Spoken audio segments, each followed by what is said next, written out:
प्रश्न है by calling it day, writer जो ऐसा क्यों बोला है बाय कॉलिंग इट डे।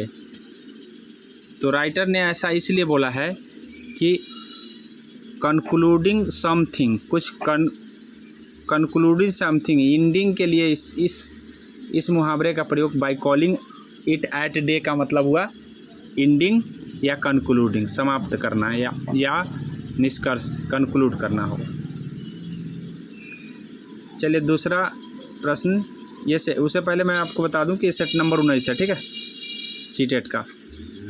और अब लास्ट बच गया है 20, जो कि करा के आपका समाप्त हो जाएगा। तो यहाँ पे बोला है 22 नंबर में Pathan is not famous for, Pathan काहे फेमस नहीं है। तो Pathan is not famous for याद रखेंगे, फेमस नहीं है। It is gold and silver jewellery, मतलब किसके लिए फेमस नहीं है, तो गोल्ड और सिल्वर के लिए फेमस नहीं है अकॉर्डिंग टू पैसेज, ठीक है। 23 नंबर देख लीजिए, 123 में क्या बोला, the writer was most impressed with his visit to Aurangabad because, इसके बाद इसका मतलब क्या कहा है, कोई बता सकते हो एनीबॉडी। औरंगाबाद जाने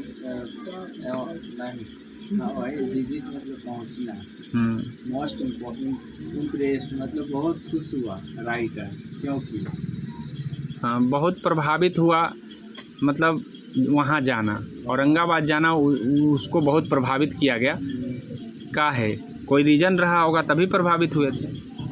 इसका रीज़न है वहाँ की जो है ना वस्तु, मतलब वस्तु कला, वहाँ की वस्तु कला कह सकते हैं। क्या है, वस्तु कला। आर्किटेक्चर का मतलब होता है वस्तु कला, मतलब काफ़ी एक्सक्यूसाइट था, मतलब आश्चर्य करने वाला कला था, इसलिए। आगे समझ लो, तो क्वेश्चन समझेंगे तो 100% आ जाएगा। 124 में क्या पूछा है, नाउन है कि प्रोनाउन है, लाइफ, मॉडर्न लाइफ, बता सकते हैं कि क्या है। तो 124 में जो है नाउन है, आपको पता है ऑफ के बाद आने वाली जो भी होगा वो नाउन होगा। आइए देखिए 125,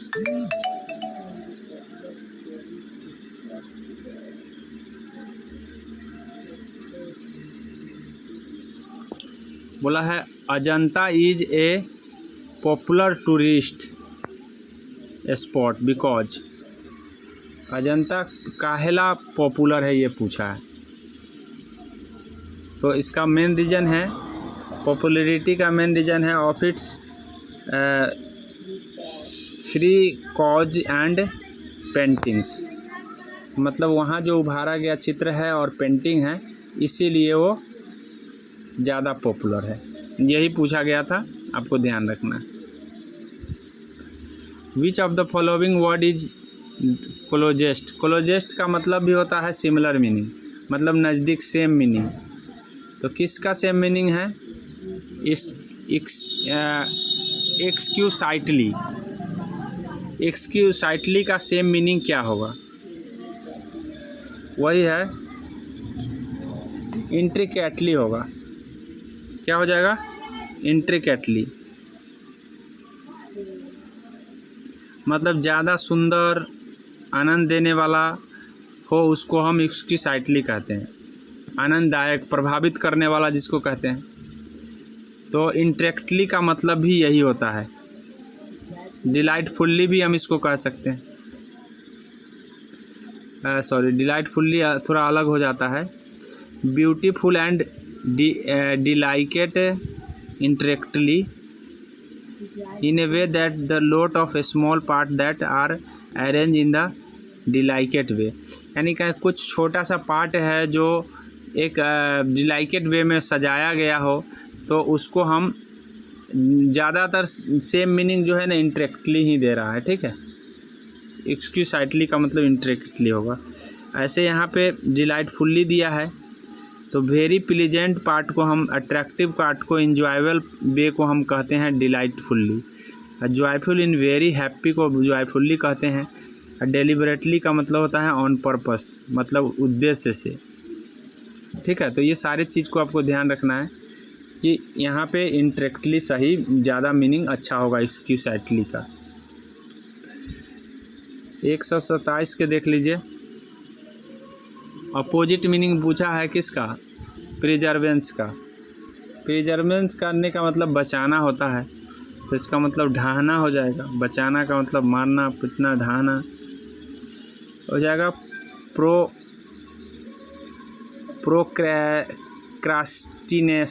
प्रोक्रास्टिनेशन हो जाएगा इसका।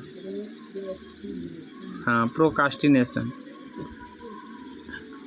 राइट आंसर इसका सी ही होगा, प्रोक्रास्टिनेशन। उसके बाद आपसे क्या पूछा है इसमें देख लीजिए, क्या पूछा है बता सकते हैं कोई? For the exit evidence that the writer is most interested in dash. किस चीज़ में, मतलब इसके ऊपर जो पैसेज लिखा है इसमें राइटर कौन चीज़ में इंटरेस्टेड ले रहे हैं? कौन चीज़ में ले रहे हैं बताइए। शुरू में आर्किटेक्चर की बात हम किए हैं, नहीं है? वस्तु कला में इंटरेस्ट ले रहे हैं। राजनीति की बात तो चला ही नहीं है, हिस्ट्री की बात चला ही नहीं, रिलीजन की बात चला ही नहीं, आर्किटेक्चर की बात चला है। सिंपली हम प्रश्न पढ़ के भी जवाब इसको दे सकते नहीं।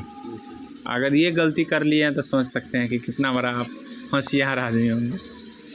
चलिए कोई बात नहीं, किसी का देखिए गलती हो या नहीं, एक बात हम कह दिए हैं, लेकिन जनरली यह ध्यान रखिए कि कुछ बातें हैं जो साफ डायरेक्ट झलकते हैं। चलिए आगे देखिए। अगला पैसेज के अकॉर्डिंग पहला, तो ये तो शायद कल ही बताए थे हमको लग रहा है। Heidi had forgotten about her hunger because she had been, मतलब वो अपना भूल जा रहा है। क्या भूल जा रहा है? अपने भूख को। कोई व्यक्ति है जो भूल जा रहा है, क्या चीज़? हंगर को भूल जा रहा है। क्या है? सी हैड बीन डैश, वो किस चीज़ में लग गया बताओ? वो लग गया, बिजी हो गया। बिजी कोई हो जाता है तो जनरली उसका भूख मिट जाता है। बिजी मेकिंग हर बेड, अपना बेड बनाने में मेकिंग हो गया था, इसके कारण ऐसा पैसेज में लिखा भी होगा। आगे समझिए। ग्रैंडफादर टोस्टेड द चीज। ग्रैंडफादर है जो टोस्टेड किया चीज़ बाई, किसके जरिए, मतलब ग्रैंडफादर टोस्टेड द चीज बाई, किस में हुआ है टोस्टेड हुआ ग्रैंडफादर? तो ये हुए हैं putting it on A fork में, फॉर्क को रखने में, ए फॉर्क को रखने में बीज, मतलब वो हो गए हैं ज़्यादा टोस्टेड हुए थे। चलिए आइए देखिए। The fact that Heidi was use to homework can be seen from the fact that she had. क्या पूछा है इसमें? वास्तविकता जो कि हाइडी यूज कर रहा है हाउस वर्क में, कैन बी सीन देखा जा रहा है, फ्रॉम द किस फैक्ट से पता चलेगा? ये इसमें फैक्ट दिए गए हैं, कौन फैक्ट से बात पता चल रहा है कि वो वास्तव में फैक्ट का यूज कर रहा है? ये पता चल रहा है laid the table perfectly. Perfectly laid है, लेड हुआ हो चुका है, इससे पता चलता है। आइए समझते हैं नेक्स्ट को। यहाँ पे क्या बोला है? Use in the text mean, यहाँ पे ये द वर्ड यूज किया गया है परप्लेक्सिटी। परप्लेक्सिटी क्यों यूज किया गया ये बोला गया है। तो परप्लेक्सिटी कन्फ्यूजन के सिचुएशन के लिए यूज किया जाता है, मतलब जिस समय हमारा कन्फ्यूजन हो, कोई काम मतलब कथी करें, क्या करें ना करें, इस सिचुएशन को हम परप्लेक्सिटी कहते हैं, मतलब पजल होने की सिचुएशन। राइट, कन्फ्यूजन ही होगा। चलिए, without an instant loss of time mean, इसका क्या मतलब है? पूरे without an instant loss of time का मतलब क्या है? मतलब बिना कोई समय गंवाए इसका मतलब होता है। तो अर्जेंटली होगा, इमीडिएटली होगा, सीरियसली होगा या सिंसरली होगा? कौन सा होगा अकॉर्डिंग टू पैसेज बताना है। तो बिना कोई समय गंवाए इमीडिएटली होता है, ठीक है। इमीडिएटली, जल्दी करो, बिना कोई समय गंवाए, सुने हो, इमीडिएटली उसको कहते हैं। अर्जेंटली, अर्जेंटली का मतलब होता है कोई ज़रूरत की चीज़ होती है वो उसको अर्जेंटली कहते हैं, समझे। समय गंवाने के लिए, टाइम के लिए इमीडिएटली शब्द का यूज होता है। आगे समझ में। चलिए इसमें बताइए, the relationship of the grandfather and the granddaughter as a depict here appearance to be one of. क्या पूछा है, कोई बता सकते हो इसमें? दोनों के रिश्ते में क्या डिपिक्ट हो रहे हैं? डिपिक्ट हेयर अपीयरेंस, उनके अपीयरेंस डिपिक्ट हो रहे हैं बोला है रिलेशन में। वन ऑफ डैश, उसमें कैसा हो रहा है ये बताओ। तो इसमें जो हो जाएगा सरप्राइज एंड एप्रिसिएशन। एक तो आश्चर्य हो रहा है, एक होता है आश्चर्य के साथ क्या करना, एप्रिसिएशन करना, मतलब उसका वाहवाही करना, ठीक है। इस तरह का रिलेशन है डॉटर और ग्रैंड मदर, ठीक है। चलिए आगे क्या पूछा है आपसे, ये क्या है, यही ना बोला है। क्यूरियोसिटी कौन चीज़ है, कौन पार्ट है? ये पार्ट ऑफ स्पीच का कौन सा पार्ट है बताइए? क्यूरियोसिटी कौन पार्ट है? क्यूरियोसिटी जो है ना नाम है, उत्सुकता होता है इसका मतलब, उत्सुकता नाम है, ठीक है, नाम है। और जनरली प्रीपोजिशन के बाद जो भी आता है वो नामे आता है, ये भी बता चुके हैं। ऑफ हो, विथ हो, कोई भी हो, ठीक है। आइए समझते हैं नेक्स्ट। 36 से यहाँ से पैसेज ख़त्म हो गया। अब आपका टीचिंग लर्निंग स्किल पर प्रश्न है। यहाँ क्या पूछा है, कोई बता सकते हैं? Children start out of reading slates and language arrangement. Children का ही हैबिट क्या कहलाएगा ये पूछा है, यही ना? किसने दिया है? अच्छा, कौन दिया है? खुद स्टार्ट जो करने लगता है लिंग्विस्टिक हैबिट को। Sets and language learning is printing of linguistic habit on this clean state. इस क्लीन स्टेट को क्या कहते हैं, किसने दिया है ये बोला है? तो ये दिया हुआ है आपको, नहीं चोम्स्की ने, स्किनर ने दिया है, स्किनर ने दिया है। स्लेट लैंग्वेज जो है कौन दिया है? स्लेट एंड लैंग्वेज लर्निंग, मतलब clean slate and language learning किसका दिया हुआ है? तो स्किनर का दिया हुआ। किसका दिया है? स्किनर का दिया हुआ। इस बात को ध्यान रखिए। चलिए आगे बताइए, इसमें क्या पूछा आपसे? कौन सा पैरामीटर है is not important for assessing paragraph writing? मतलब पैराग्राफ राइटिंग में आपको मदद कौन नहीं करता है, ये चीज़ बोला गया। बताइए। इसमें टॉपिक सेंटेंस होना ही चाहिए पैराग्राफ में, सपोर्टिंग डिटेल्स भी होना चाहिए, क्या डिटेल है, ठीक है, और कोहेरेंस भी होता है। एक पैराग्राफ लिख रहे रहते हैं तो कोहेरेंस भी आता है। गुड हैंड राइटिंग की ज़रूरत नहीं होती है। हैंड राइटिंग कैसा भी हो आपका, मतलब कहने का मतलब लेख तो लेख ही होता है। हैंड राइटिंग के ऊपर लेख नहीं है, मतलब एकदम बढ़िया से सजा के लिख दिया, लिखने का कोई तुक्के नहीं, तो उसको हम वो अच्छा पैराग्राफ नहीं मानते हैं, ठीक है। इसलिए राइट आंसर हो जाएगा सी। आइए समझते हैं नेक्स्ट। जिनको लगता होगा कि कुछ गुड हैंड राइटिंग वाला ही अच्छा लेख लिख सकता है, तो वो उनका सोच थोड़ा सा डिफरेंट है। चलिए आगे देखिए, यहाँ क्या पूछा है, बोला है कि for dealing with difficult word, मतलब डिफ़िकल्ट वर्ड को डीलिंग के लिए इन टेक्स्ट, कोई भी टेक्स्ट में लैंग्वेज टीचर के लिए first convert the word into mother tongue, उसको मदर टंग में कन्वर्ट करना थोड़ा सा डिफ़िकल्ट होता है। And the task the student to memorise, और उसको याद कराना भी थोड़ा डिफ़िकल्ट होता है। शी इज़ यूजिंग, तो ये क्या यूज कर सकता है ये बोला गया।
चलो देखो, तो इसका क्या हो जाएगा राइट आंसर 138 का क्या यूज किया जा रहा है। तो यहाँ पे यूज किया जा रहा है ग्रामर ट्रांसलेशन मेथड। कौन सा मेथड है, ठीक है, कन्वर्ट कर रहा है तो ट्रांसलेशन मेथड ना, ठीक है। चलिए आगे देखिए नेक्स्ट 39 में क्या पूछा गया। फोनोलॉजिकल अवेयरनेस जो है फोनोलॉजिकल अवेयरनेस क्या होगा, किसको कहेंगे हम, ये तो पहली बार आया है, तो इसको जान लीजिए। इसको कहते हैं सिलेबस, राइम और फोनीम्स, इस सब को हम फोनोलॉजिकल अवेयरनेस कहते हैं। इस सब की जानकारी अगर है आपको तो फोनोलॉजिकल अवेयरनेस आपके पास है। आगे समझ में, याद करने वाली बात है, याद कर लीजिए। 140 में क्या बोला, teacher gave a worksheet to the student, मतलब टीचर जो है ना स्टूडेंट को वर्कशीट देता है बेस्ड ऑन द समरी पर आधारित the chapter read the dropped very fifth word. इस तरह के हम इसको किस रूप में जानते हैं, ऐसे तो बता चुके हैं, इसको क्या कहेंगे, कौन सा टेस्ट होगा, क्लोज टेस्ट होगा। वेरी गुड, पहले भी बता चुके हैं तो ये सब याद ही होना चाहिए।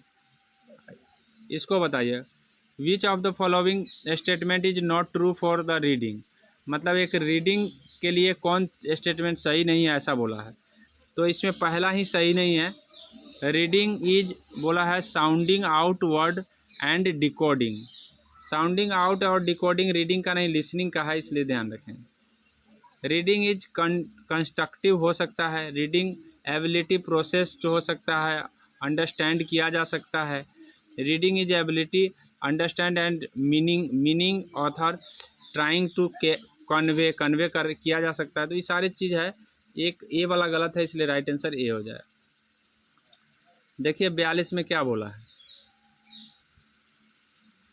बताइए क्या पूछा है आपसे। Language teacher gives the task to identify adjective used for the main character in the story to her where does this reading activities, मतलब इस तरह का एक्टिविटी क्या कहलाएगा, जो लैंग्वेज टीचर गिव टास्क देता है आइडेंटिफाई एडजेक्टिव यूज करने का, ठीक है, और मेन कैरेक्टर यूज करने का स्टोरी का।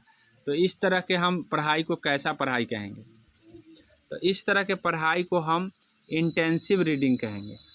इस तरह की पढ़ाई को हम इंटेंसिव रीडिंग, ठीक है। और इंटेंसिव रीडिंग क्या होता है मैं बता चुका हूँ ऑलरेडी पहले। और एक्सटेंसिव रीडिंग भी हम बता चुके हैं। क्या होता है एक्सटेंसिव रीडिंग, कोई बता सकते हो? तुरंत सीखना, तुरंत नहीं, काम करना। देखो वैसा प्रोसेस जिसमें लॉन्गर एक्सरसाइज होता है, ठीक है, और एक पीरियड होता है, extended period of time without a break, मतलब बिना कोई रुके हम अगर कोई काम कर रहे हैं एक लंबे समय के लिए, तो उसको हम कहते हैं एक्सटेंसिव। क्या कहेंगे? एक्सटेंसिव। ध्यान, ये लिख लेना, ऐसे बताए हैं जैसे वैसे लिख लेना।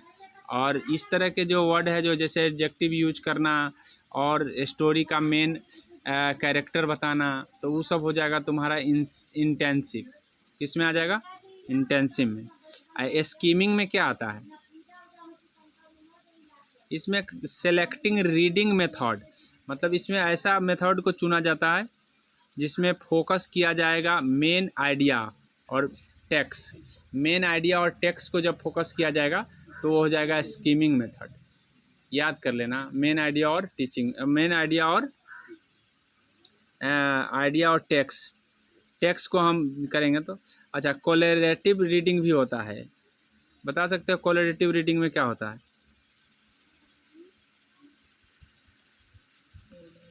इसमें होता है कॉम्प्रिहेंशन स्ट्रेटजी।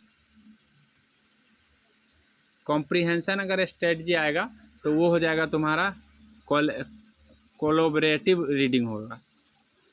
याद रख लेना कि टीचर स्टूडेंट इज यूज, जब टीचर और स्टूडेंट कॉम्प्रिहेंसिव को समझने का प्रयत्न करते हैं तो ये अभी जो हम करा रहे हैं उसको हम कहेंगे कोलिबरेट मेथड, जिसमें टीचर और बच्चे दोनों ही एक दूसरे से पैराग्राफ को समझने का प्रयास करते हैं। ठीक है, तो ये ध्यान रख लेना है सारे चीज़ को। 143 में बताओ क्या पूछा है, अब जल्दी देखो तो क्या पूछा है। इनहेंसिंग प्रोनाउंसिएशन के लिए कौन स्टेटमेंट ट्रू है? यही ना बोला है। तो इसमें ट्रू सी वाला है, student should be help to have intelligent intangible pronunciation. अगर स्टूडेंट को मदद किया जाए इंटेंजिबल प्रोनाउंसिएशन के जरिए तो जा कर के एक प्रोनाउंसिएशन स्किल के लिए अच्छा होता है। आगे समझ में, चीज़ों को समझोगे तो अपने याद हो जाए। 143 में बताओ क्या पूछा गया, देखो क्या पूछा गया, देख लो जल्दी। How they celebrate their birthday. एक जो लैंग्वेज क्लास स्टूडेंट है वो आर आस्क टू राइट, लिखने को कहा जा रहा है, उसे कहा गया है how they celebrate their birthday, अपने बर्थडे पार्टी को कैसे मनाएगा। ठीक है, then they are ask to exchange their writing with their partner, और उसी राइटिंग को बोला है कि अपने पार्टनर को बता दो। ठीक है, तो इस तरह के टाइप को कैसा सहयोग कहेंगे, ऐसे सहयोग मतलब एक स्टूडेंट है जिसको हम कह रहे हैं कि भाई अपने बर्थडे के बारे में लिखो और यही बात तुम अपने ग्रुप में मतलब जितने बच्चे हैं उसको शेयर कर दो, तो इस तरह को क्या कहेंगे, कैसा असेसमेंट के नाम से जाना जाएगा, ये कैसा मूल्यांकन है? तो इसको ग्रुप असेसमेंट नहीं कहेंगे, इसको पीर असेसमेंट कहते हैं, पीर असेसमेंट कहेंगे। अच्छा, पीर असेसमेंट क्या होता है? पीर असेसमेंट में देख लो, इस असेसमेंट में होता है, बता रहे हैं, it provide structure learning process for student to critique and provide feedback to each other on their work. मतलब एक दूसरे का काम फीडबैक, मतलब सभी को कह दिए और सभी एक दूसरे को शेयर किया तो इससे एक दूसरे का फीडबैक मिल जाता है। तो जिसमें फीडबैक मिला उसको हम मतलब पीर असेसमेंट कहेंगे। क्या कहेंगे? पीर असेसमेंट। ठीक है, अच्छा अब और भी कुछ दिए गए हैं, सुमेटिव असेसमेंट भी दिया हुआ है। इसमें डिजाइंड होता है to both assess effectiveness to program and the learning of participation, मतलब प्रोग्राम और पार्टिसिपेशन से जो असेसमेंट होगा, प्रोग्राम और पार्टिसिपेशन से, उसको हम सुमेटिव असेसमेंट कहेंगे। प्रोग्राम और क्या सुनिए, याद कर लो, जब प्रोग्राम के जरिए और पार्टिसिपेशन के जरिए अगर होगा तो उसको हम कहेंगे सुमेटिव असेसमेंट। वैसे असेसमेंट को सुमेटिव कहते हैं। अच्छा, एक ग्रुप भी होता है, ग्रुप असेसमेंट बोले हो ना, इसमें होता है स्टूडेंट टू वर्क टुगेदर, एक साथ मिल के काम करना। एक काम को एक साथ मिल के किया जाए तो वो ग्रुपिंग हो जाएगा। आगे ना, तो यहाँ एक साथ नहीं करना है। यहाँ जैसे कहने का मतलब है अलग अलग काम दिया गया है, सबको एक दूसरे को अब एक दूसरे का मूल्यांकन करना है। जैसे तुम उसका चेक करो, तुम उसका चेक करो, तुम उसका, ऐसे ऐसे बोलते हैं ना हम, जैसे आओ अब बता दिए कि हाँ अब एक दूसरे से एक्सचेंज कर लो और चेक करो, तो उसको पीर असेसमेंट कहते हैं। लेकिन बोल दिए कि भाई एक टास्क दे दी, सब आदमी मिल के हल कर लो, तो वो ग्रुप असेसमेंट होगा। आगे ना, सेल्फ असेसमेंट तो जान ही गए हो, खुद से करना है। आगे समझ में, बिना किसी सहायता के। चलो आगे देखो, इसमें बताओ क्या पूछा गया है और क्या जवाब होगा।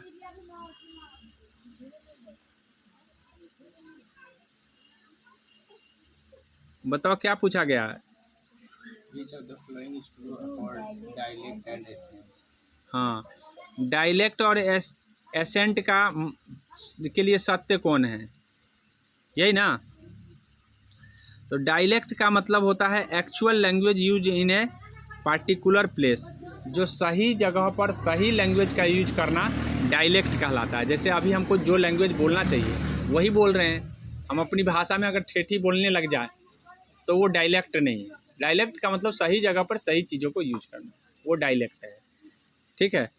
और एसेंट का मतलब होता है स्पोकन, ठीक है, तरीका, मतलब स्पोकन का तरीका एसेंट होता है। मतलब तो यही बोला है कि कौन सा है जो सही जगह पर सही तरीके का यूज के लिए सही है, ये चीज़ बोला है।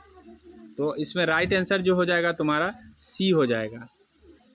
सी में लिखा हुआ है related to the actual language use an ऐसे refer to the way that the, मतलब तरीके का एक्चुअल लैंग्वेज को भी बताया गया ना, बताया एक्चुअल लैंग्वेज हो और एक्चुअल वे हो। आ गया ना समझे। तो इसका मतलब बोला है क्या होगा, तो इसका मतलब हो जाएगा सी। आगे समझ में। आइए देखिए 46 में देखिए, a teacher can make her student effective speaker by. एक टीचर जो है ना कैसे बना सकता है अपने बच्चे को इफेक्टिव, ये चीज़ बोला है। बताओ कौन होगा। इफेक्टिव बनाने के लिए उसको प्रोवाइडिंग अपॉर्चुनिटी प्रोवाइड करना होगा, जैसा कि सहयोग और उसको अवसर देने की बात हम पीछे भी पढ़ाए हैं। तो अवसर देंगे तो उससे क्या हो जाएगा, खुद से अवसर देने की बात किया जाएगा, अवसरवादी होना चाहिए। अब यहाँ देखो 147 में क्या पूछा है, standardise reading test the teacher is best advise to, मतलब प्रिपेयरिंग 4th क्लास के लिए टेक स्टैंडर्डाइज रीडिंग टेस्ट। अगर हम स्टैंडर्डाइज रीडिंग टेस्ट अगर हम कर रहे हैं 4th क्लास के लिए, तो टीचर बेस्ट एडवाइज टू, तो टीचर को क्या एडवाइस दिया जाना चाहिए, क्या उनको सलाह दिया जाना चाहिए ऐसे कर रहे हैं तो उनको सलाह दिया जाना चाहिए कि give the learners practice in answering question similar to the type that will appear on the test. ये एडवाइस होना चाहिए उनका। Give the learners practice in answering question, मतलब आंसर क्वेश्चन के साथ आपको बताना चाहिए, तब जा कर के आप उसको मतलब समझ में आएगा। डायरेक्ट स्टैंडर्डाइज कीजिएगा तो दिक्कत हो जाएगा, फिर स्टैंडर्डाइज को समझ नहीं पाएगा, ठीक है। ये चीज़ बोला गया। 148 में बताइए क्या बोला। 148 में हो जाएगा